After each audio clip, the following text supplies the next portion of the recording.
కలిసే క్షణంలో సహజంగానే మనం చాలా అభిమానించే వ్యక్తులు మనం ఒక్కసారిగా మనం కలిసే క్షణం వచ్చినప్పుడు, ఆ అవకాశం దక్కినప్పుడు ఖచ్చితంగా ఒక రకమైన మనకు ఒక మంచి ఆనందకరమైన క్షణాలుగా భావిస్తాం. ఖచ్చితంగా. మీకెలా అనిపించింది జగన్ గారిని కలిసి? నాకైతే ఫస్ట్ ఆఫ్ ఆల్ అంటే ఇన్ని సంవత్సరాల నుంచి ఆయన గురించి వినడమే కానీ ఎప్పుడు కలిసింది లేదు.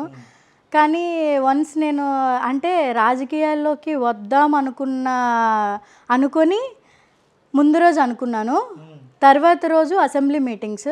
ఓకే. సో వెళ్ళాను. ఆ రోజు కలవడం అవ్వలేదు. నెక్స్ట్ డే అసెంబ్లీ మీటింగ్స్లో కలిసాను. అంటే నేను రాజకీయాల్లోకి వచ్చిన థర్డ్ డేనే నేను కలవగలిగాను. అంటే అప్పుడు నేను అనుకున్నా నేను ఎంత లక్కీ అసలు, నేను చాలా లక్కీ పర్సన్ అని చెప్పి అనుకున్నా. ఆయన్ని చూడగానే అసలు ఫస్ట్ నా ఫేస్ బ్లెస్ అవుట్ అయిపోయింది. ఇంకా ఫుల్గా స్మైల్ వచ్చేసింది. అన్న తల మీద చేయి పెట్టి ఆశీర్వదించగానే అసలు ఇంకెక్కడ లేని ఆనందం వచ్చింది. మా నాన్నగారు చనిపోయారు అన్న దానికన్నా ఈ టైంలో మా నాన్నగారు ఉండుంటే ఇంకెంత ఆనందపడేవారో అని చెప్పి ఒక్కసారిగా సడన్గా మా నాన్నగారిని గుర్తు తెచ్చుకొని కళ్ళల్లో వాటర్ వచ్చేంత హ్యాపీగా అనిపించింది. ఆనంద బాష్పాలు అవి. ఖచ్చితంగా. Very good, very good. అంటే ఒకటి మీరు జగన్ గారిని కలిసారు. ఆ క్షణం ఏమన్నారు జగన్ గారిని మిమ్మల్ని చూశాక? ఏమ్మా ఏదైనా ఇబ్బంది ఉందా, ఏదైనా చెప్పాలా అని అడిగితే, విశేషం ఏమన్నా ఉందా అని అడిగితే, ఏ విశేషం లేదన్నా, నిన్ను కలవడమే నాకు పెద్ద విశేషం అన్నా అని చెప్పా. అని అంటే గాడ్ బ్లెస్ యూ తల్లి అని చెప్పి తల మీద చేపెట్టి ఆశీర్వదించారు. Right, right. అంటే మీరు రాజకీయాల్లోకి వచ్చాక ఎవరెవరు మీకు ఆశీర్వదించారు? అంటే జగన్ గారిని కలిశారు కానీ విశాఖపట్నం కేంద్రంగా ఈ పశ్చిమ నియోజకవర్గంలో మీరు కీలకంగా పనిచేస్తున్నారు. మీకు పార్టీకి సంబంధించిన పెద్దలు సపోర్ట్ మీకు ఉందా? అందరూ సపోర్ట్ చేశారండి.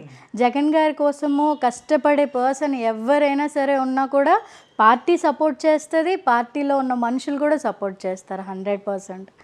నేను జగన్ గారి కోసం కష్టపడతాను అని చెప్పాను.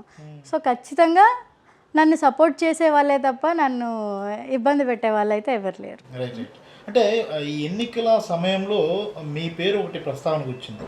ఈ సీట్ల పంపిణీకి సంబంధించి పాయకరావుపేట నియోజకవర్గానికి సంబంధించి మీ పేరు కూడా పరిశీలనలో ఉందని ఒక చర్చ అయితే వచ్చింది. ఏంటి దాని వెనుకున్న కథ? యాక్చువల్ అయితే ఇది ఎవరికి తెలియదు, మరి మీకు ఎలా తెలిసిందో నాకు తెలీదు. ఎందుకంటే మేము కూడా ఇంట్లో డిస్కస్ చేసుకున్నాము. ఓకే, వాస్తవమే ఇది. మేము వెళ్ళాము, పాయకరావుపేట వెళ్ళాము, అక్కడ సీనియర్ నాయకుల్ని కలిసాము, లోకల్ లీడర్స్ని కలిసాము. ఐపాక్ ఇంటర్వ్యూ కూడా జరిగింది, అటెండ్ చేశాను. కానీ కొంచెం అటు ఇటు అవుతాయి కదా, అనుకున్నవన్నీ అనుకున్నట్లే అయిపోతే దానికి ఇంక ఇదే ఉంది. అందుకే కొంచెం కొంతలో మిస్ అయింది. బెటర్ లక్ నెక్స్ట్ టైం అని అనేసి అనుకుంటూ వెళ్ళిపోవడమే కదా. ప్రయత్నాలు చేస్తుంటాను. నెక్స్ట్ టైంకి జగనన్న ఆశీర్వాదం ఉంటే, ఆ దేవుడి ఆశీర్వాదం ఉంటే ఖచ్చితంగా జరుగుతుంది. వెరీ గుడ్ అండి.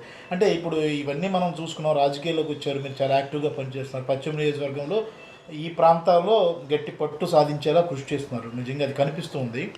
అయితే ఒకటి మనం తాజాగా ఒక ఇన్సిడెంట్ మనం చూసుకున్నప్పుడు, ఏదైతే గీతాంజలి ఇష్యూ మనం చూసుకున్నప్పుడు, ఆమె కూడా పట్టారాని ఆనందంతో తమకు వచ్చిన ఏదైతే ఒక లబ్ధిదారిగా ఇల్లు వచ్చిందని ఆనందంతో తమ అభిమానాన్ని, జగన్ గారి మీద అభిమానాన్ని ప్రత్యక్షంగా మీడియాతో పంచుకున్న తర్వాత ఆమె ట్రోల్స్ గురై ఆత్మహత్య చేసుకున్న పరిస్థితి కూడా వచ్చింది. విపరీతంగా ట్రోల్ చేసిన పరిస్థితి. ఆ పరిస్థితి చూసినప్పుడు మీకు ఏమనిపించింది? చాలా బాధపడ్డాను.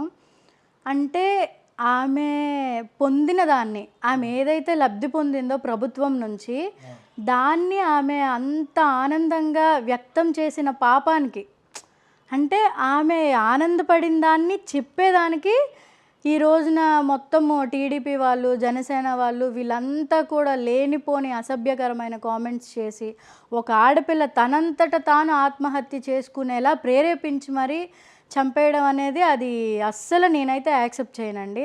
ఇంత దుర్మార్గమైన పరిస్థితిలో, అంటే ఇంత తరాలు మారుతున్న కొద్దీ మన ఇది కూడా మారుతుంది. ఇలాంటి జనరేషన్లో కూడా వాళ్ళు ఇంత అసభ్యకరంగా ఒక ఆడపిల్లని వేధించి ఇలాగ ఆత్మహత్యకు గురి చేయడం అనేది అస్సలు కరెక్ట్ కాదు. ఏదైనా ఒక లిమిట్ వరకు ఉంటే బాగానే ఉంటుంది. లిమిట్ క్రాస్ అయ్యి వాళ్ళు కామెంట్స్ చేశారు కాబట్టి ఈరోజు ఆ బిడ్డలు, ఇద్దరు ఆడబిడ్డలు, అంటే ప్రభుత్వం న్యాయం చేసింది, కానీ న్యాయం చేసినప్పటికీ కూడా ఆ ఆడబిడ్డలకైతే ఎవ్వరూ తల్లి లేని లోటు తీర్చలేరు. అది ఈరోజు వాళ్ళు ఇచ్చేసుకోలేరు కదా. అవును అవును. అంటే ఈ సిచ్యువేషన్ ఎందుకు నేను ప్రస్తావించానంటే మీరు కూడా అంటే మొన్నటి వరకు రాజకీయాలకు అతీతంగా కార్యక్రమాలు చేశారు జగన్ గారి మీద అభిమానంతో. మళ్ళీ రాజకీయాల్లోకి వచ్చిన తర్వాత యాక్టివ్ అయ్యారు, మీకు పదవి కూడా వచ్చింది. ఈ టాటూ ఎప్పుడైతే వేసుకున్నాక మొత్తం అంతా వైరల్ అయిపోయింది.